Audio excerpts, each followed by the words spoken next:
ਤੁਸੀਂ ਬੱਕਰੀਆਂ ਕੋ ਨਹੀਂ ਰੱਖੀਆਂ? ਪਹਿਲੇ ਰੱਖੀਆਂ ਨਹੀਂ ਹੋਈਆਂ ਤੇ ਗਾਂ ਵੇਚ ਛੱਡੀ?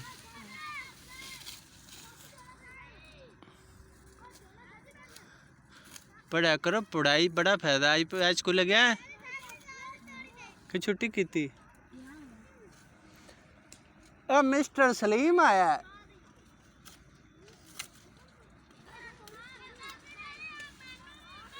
मिस्टर सलीम आया।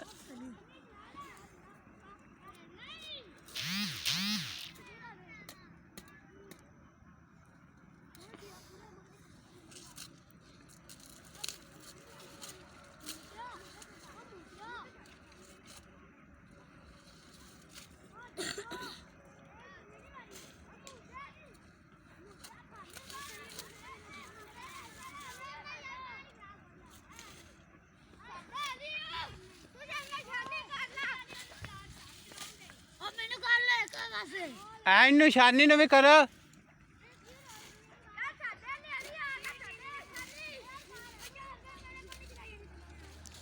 मिंट मार के डेरी ला दे।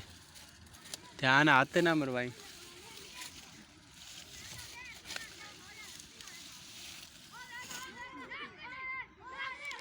कुंडा पा पैंट नु, ये नाला बांध लिया कर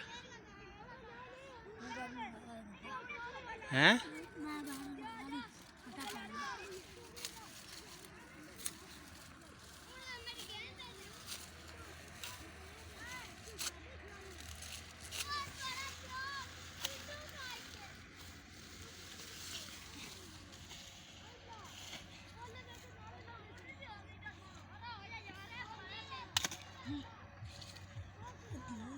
अच्छा मिंट मार 10-15 जे टांडे ला दे।